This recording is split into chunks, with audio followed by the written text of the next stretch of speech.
So, నాకు అక్కడ ఎవరైతే చేస్తున్నారో అక్కడ సూపర్ చాట్‌లు వాడకండి. నేనిక్కడ క్యూఆర్ కోడ్ పెడతాను. అది చూడండి, చేయండి. ఓకే. మీకు ఇష్టమయ్యి నా నుంచి ఏదైనా హలో! మొన్న ఒక వీడియో చేశాను కదా! హెల్త్ ఇష్యూ మీద. మొన్న ఒక వీడియో చేశాను కదా నేను. దానికి చాలామంది సాయం కూడా చేశారు. ఫస్ట్ ఆఫ్ ఆల్ నాకు సాయం చేసిన ప్రతి ఒక్కళ్ళకి నాకేం చెప్పాలో కూడా తెలీదు. బట్ అది ఎక్స్‌పెక్ట్ చేయలేదు నేను. జనరల్‌గా ఆ ఉద్దేశంతో కూడా నేను మామూలుగా అయితే అనుకోలేదు. ఎవరు పట్టించుకోరు ఫస్టు. కానీ ఒక ఒక స్ నాకొక బాధేసిందనమాట. ఆ బాధ కూడా చెప్తాను. ఇప్పుడు నా గురించి నేను నిన్నే హాస్పిటల్‌కెళ్ళిన తర్వాత నిన్ననుకుంటా నిన్నో మొన్నో సో, నాకు ఆర్ఏ చేయించారు. ఓకే. ఆర్ఏ తెలుసు కదా! రెమటాయిడ్ ఆర్థరైటిస్. అంటే నేను ప్రెజెంట్ గ్రే ఏరియాలో ఉన్నానని చెప్పారు. అంటే స్టార్టింగ్‌లో ఉన్నావు. సో, ఇంకా కంప్లీట్ అవ్వలేదు. So, chances is very high. నీకు రెమటాయిడ్ ఆర్థరైటిస్ అనేది ఛాన్సెస్ ఉన్నాయి. ఎందుకంటే ఇప్పుడు నువ్వు కాస్త గ్రీన్ ఏరియాలో కాస్త గ్రే ఏరియాలోకొచ్చావు. సో, ఇప్పుడే స్టార్ట్ అవుతుంది. సో, చాలా జాగ్రత్తగా ఉండాలి. మెడిసిన్ అయితే మరి నీకు రెగ్యులర్‌గా వాడాలి అని చెప్పారు. సరే నేను మెడిసిన్ వాడలేనని చెప్పాను. ఎందుకంటే నాకు లోపల ఎఫెక్ట్ అవుతాయి సార్. చాలా యంగ్‌గా ఉన్నానని చెప్పాను. మరి మెడిసిన్ వాడాలి తప్పదు. రెమటాయిడ్ ఆర్థరైటిస్ అనేది చాలా నీకు తర్వాత ముందుగా అన్ని విధాలుగా ఇబ్బంది పెడతది. సో, ఈవెన్ నువ్వు యంగ్‌లో ఉన్నావు కాబట్టి తర్వాత చాలా ప్రాబ్లమ్స్ ఫేస్ చేస్తావు. సో, మెడిసిన్ వాడు అన్నారు. సో, అది జరిగింది. నిన్న మొన్న నా హెల్త్ అప్డేట్ గురించి మీరడిగితే అదే జరిగింది. సో, ఎలా చదువుతున్నాననేది ఇంకంతే. తెలిసిందే కదా! కూర్చోలేని, నడవలేక, పడుకోలేక కొద్దిసేపు పడుకొని చదవటం, కొద్దిసేపు నిల్చొని చదవటం, కొద్దిసేపు కూర్చొని చదవటం అలా రకరకాలుగా తిరుగుతూనే ఉంటాను. ఇక విషయానికొస్తే నాకు మొన్న ఒక ఆవిడ 10,000 పంపించారు. ఓకే. 10,000 ఇక్కడ నాకు బాధ దీని వెనకాల ఒక కథే ఉంది.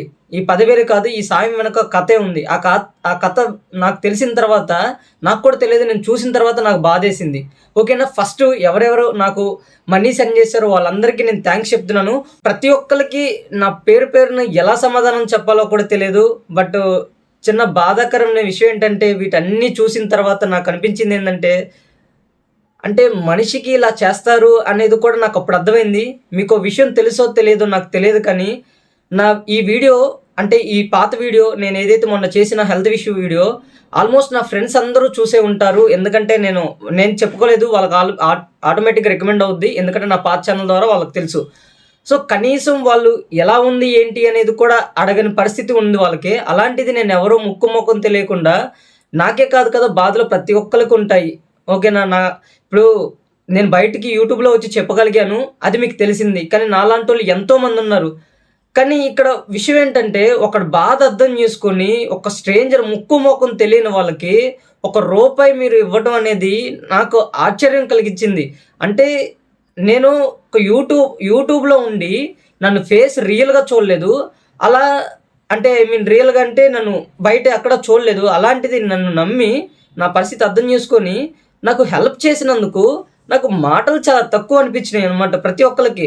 ఈవెన్ ఇక్కడ మీరు అర్థం చేసుకోవాల్సిన గొప్ప గుణపాఠం ఏంటంటే, నీ జీవితంలో స్ట్రేంజర్సు లేదంటే మన పక్కన ఉన్న వాళ్ళు నీ లైఫ్ అంతా కొంచెం హ్యాపీనెస్ ఇస్తారేమో గానీ, నీ రిలేటివ్స్ గానీ, నీ ఫ్రెండ్స్ గానీ ఎవరు కూడా నీకు ఆపదలో ఉన్నప్పుడు గానీ, ఏదైనా జరిగినప్పుడు గానీ నిన్నంత పట్టించుకోరు.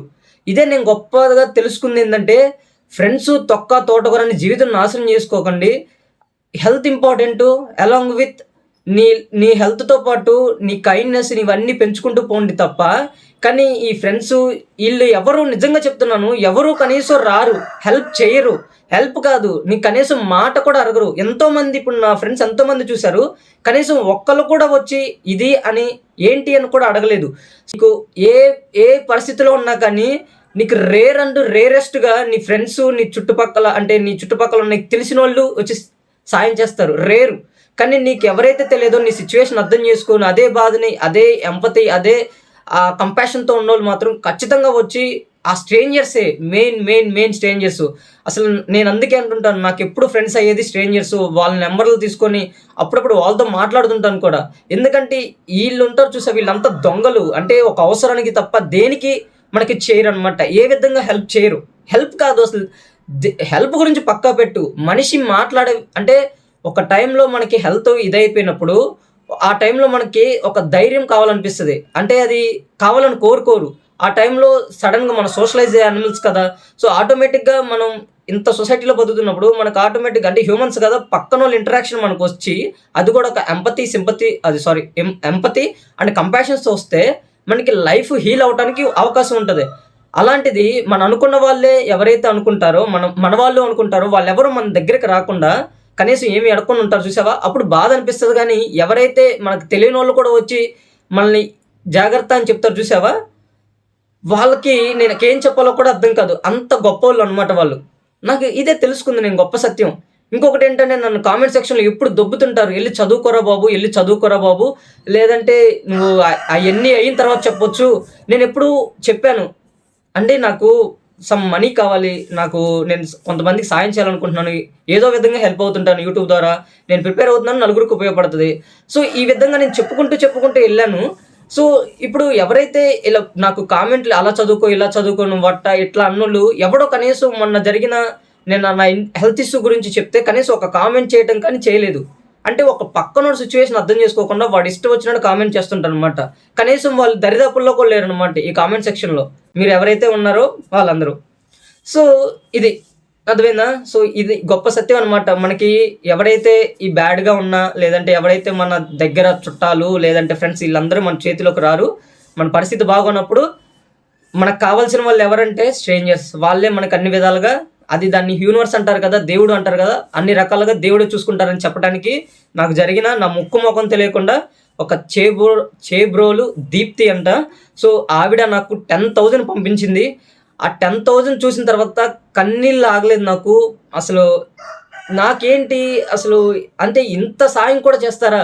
మీకు తెలుసో లేదో తెలియదు కానీ 10,000 అనేది నేను ఇన్ని యూట్యూబ్ ఛానల్స్‌లో చూశాను కానీ, నేను యూపీఎస్సీ అనే కాదు మొత్తం మాక్సిమం అన్నీ చూశాను కానీ 10,000 రూపీస్ జస్ట్ ఒక సూపర్ చాట్ వాడి నేను అసలు యూట్యూబ్ మొత్తం నాకు తెలిసినంత వరకు అసలు యూట్యూబ్ మొత్తం కామెంట్‌లో కానీ ఎక్కడ ఏ ఛానల్‌కి ఏ క్రియేటర్ కూడా అంటే యూట్యూబ్ చేసేవాడికి ఎవ్వడికి అంతే 10,000 సెండ్ చేసినట్లేదు.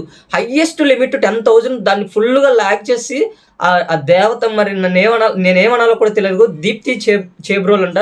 10,000 అలా ఫుల్‌గా మరి ఇంకెక్కువ ఉంటే ఇంకది ఆ లిమిట్ ఇంకెక్కువ ఉన్నా కానీ పంపించేంత ఇదున్నారు. నాకు ఆవిడని చూసి నాకేం అర్థం కాలేదు. ఏం చెప్పాలో కూడా అర్థం కాలేదు. సో, నేను ఒకటి అనుకున్నాను. ఆవిడ అడ్రస్ పెడితే, మేడం మీ అడ్రస్ పెట్టండి. నేను ఏదో టైంలో ఏదో విధంగా మీ రుణం అయితే ఖచ్చితంగా తీర్చుకుంటాను. నాకిక్కడ మనీ కాదు, కానీ మీ దగ్గర అంత మనస్తత్వం చూసి మీరే కాదు, నేనే కాదు చాలామంది కూడా వామ్మో! ఇలా కూడా ఉన్నారా అనే విధంగా మీరు గుర్తు చేశారు. సో, మనుషులు అన్న తర్వాత మిమ్మల్ని చూసిన తర్వాత అసలు ఏం మాట్లాడాలో కూడా తెలీదు. అంత బాధేసింది నాకు. అంత బాధేసింది. సో, మీ మనసుకి మేము 2 చేతులు దండం పెట్టడం తప్ప వేరేది చేయలేము. అంత మనసుంది. సో, ఇంకొక బాధాకరమైన విషయం ఏంటంటే, నాకు బాధ అనిపించింది. మీకు కూడా చెప్తున్నాను. మీరు పంపించిన ఇంతమంది డబ్బులు పంపించారా నాకు? ఇంతమందిలో కూడా మొత్తం యూట్యూబే తీసేసుకుంటుంది. నాకు తెలియదు ఆ విషయం. 30% యూట్యూబే తీసుకుంటుంది. ఆల్రెడీ ఒకళ్ళు కామెంట్ చేశారు. నేను చూశాను కానీ అది నిజం కాదనుకున్నాను కానీ, నాకు తెలియదు ఈ విషయం. లేదంటే నేను స్కానర్ పెట్టేవాడినే. అదే క్యూఆర్ కోడ్ పెట్టేవాడినే. నాకు తెలియదు. మొత్తం ఇప్పుడు ఆవిడ 10,000 పంపించింది. ఆవిడ 10,000 పంపిస్తే నాకొచ్చేది 6,000-7,000 వస్తాయి నా చేతికి అందేది. ఐఎమ్ ఎక్స్‌ట్రీమ్‌లీ సారీ అండి. ప్రతి ఒక్కళ్ళు నాకు హెల్ప్ చేసినందుకు. మీరు పంపించింది నాకు 50-60% వస్తది. మిగతాదంతా యూట్యూబే దోచేసుకుంటది. నాకు తెలియదు ఆ విషయం. నేనేమో తెలియక చెప్పేశాను. అదంతా మీరు చేసింది మీరు ఎంత సాయం చేస్తే అది నా దాకా రీచ్ అవ్వలేదు. నాకు తెలియదు ఆ విషయం. నన్ను ఒక్కసారి మన్నించండి. నాకు తెలియదు. మీరు పంపించింది నాకే వస్తదనుకున్నాను కానీ, అది ఇంతవరకు యూట్యూబ్ నుంచి నా బ్యాంక్‌లోకి మనీ పడలేదు. అలాంటిది ఫస్ట్ టైమ్ పడతాయి అనుకున్నాను కానీ, ఇది కూడా ఎంత దోచేసుకుంటే నాకు ఇంకేం పడతాయో కూడా తెలీదు. ఏంటో నా దరిద్రమో లేదంటే నాకు తెలియకో ఇలా జరిగిపోతుంటాయి. అప్పుడే బాధ అనిపిస్తుంటది. అంటే నాకు తెలియదు కదా 10,000 పంపించినప్పుడు నాకు ఒక రకమైన బాధేసి ఇలా కూడా ఉన్నారనిపించినప్పుడు, ఆ తర్వాత మళ్ళీ కొన్ని రోజుల తర్వాత నేను కామెంట్ చూసిన తర్వాత మొత్తం డబ్బులన్నీ యూట్యూబ్‌కే పోతాయి. 30%, 40% వెళ్ళిపోతాయి. నేను మళ్ళీ సెర్చ్ చేశాను 30-40% వెళ్ళిపోతాయి. నాకొచ్చేసి 50-60% పంపించిన దాంట్లో. అంటే ఆవిడ పంపించిన 10,000లో 5,000-6,000 వస్తాయి. మిగతా వాళ్ళు ఇప్పుడు 500 పంపిస్తే నాకు మహా అయితే 300 వస్తాయి. 300 కూడా వస్తాయో రాదో తెలీదు. అవి కూడా బ్యాంక్‌లో పడతాయో లేదో తెలీదు. నాకు తెలియదు. నన్ను మన్నించండి. నాకు సపోర్ట్ చేయాలనుకున్న వాళ్ళు ఎప్పుడూ సపోర్ట్ చేస్తారు. ఎందుకంటే మనిషి అన్న తర్వాత నా పరిస్థితి చూసిన తర్వాత నేను ఒక్కడినే లేదులేండి, చాలామంది ఉన్నారు. నేను నేను ఉత్తిగా ఏమీ తీసుకోను. నా దగ్గర నుంచి నేను ఏదో ఒకటి నా ఎడ్యుకేషన్‌ని నేను చెప్తుంటాను. నాకు తెలిసినవి, నేను నేర్చుకున్నవి నేర్పిస్తుంటాను, చెప్తుంటాను. దానికి అనుగుణంగా నాకు దేవుడు ఇన్ని విధాలుగా సాయం చేస్తున్నాడు. అంతేగాని నా మనసుకు మళ్ళీ నేను ఫ్రీగా తీసుకున్నానని చెప్పుకోలేను. నేను ఏదో విధంగా ప్రతి ఒక్కళ్ళకి నా యూట్యూబ్ ద్వారా నుంచి నేను చదువుకున్నది నలుగురికి చెప్పగలుగుతున్నాను. సో, నాకు దేవుడు ఈ విధంగా సాయం చేస్తున్నాడు అనుకుంటాను. అంతేకాని నేను ఫ్రీగా తీసుకుంటున్నానని అనుకోను. మీరు ఎవరైనా హెల్ప్ చేయాలి, లేదా నాకు హెల్ప్ అనేది నాకు ఏదోలా ఉంటుంది. తప్పుగా అనుకోకపోయినా నాకు సపోర్ట్ చేయాలి అనుకున్న వాళ్ళు, నాకు మంచి కోరుకునే వాళ్ళు నాకెప్పుడూ ఉంటారు. నాకు ఫ్రీగా వద్దు, నా దగ్గర నుంచి ఏదో నేర్చుకుంటున్నట్టయితేనే. ఎందుకంటే నేను మనిషిని, నేను అదో రకమైన మనిషి, అదో టైప్‌ని కాదు. నాకవి ఏదోలా అనిపిస్తాయి. సో, నేను ఏదో ఒకటి మీకు చెప్తాను ఉచితంగా తీసుకోకుండా. సో, అది. So, thank you so much. నాకు సపోర్ట్ చేయండి. నాకు సాయం చేసిన ప్రతి ఒక్కళ్ళకి ఇలా తప్ప వేరేదేం లేదు నా దగ్గర. Thank you. మీది ఏదో టైంలో మీ రుణమైతే ఖచ్చితంగా అందరికి తీర్చుకుంటాను. అది చిన్నదైనా, పెద్దదైనా.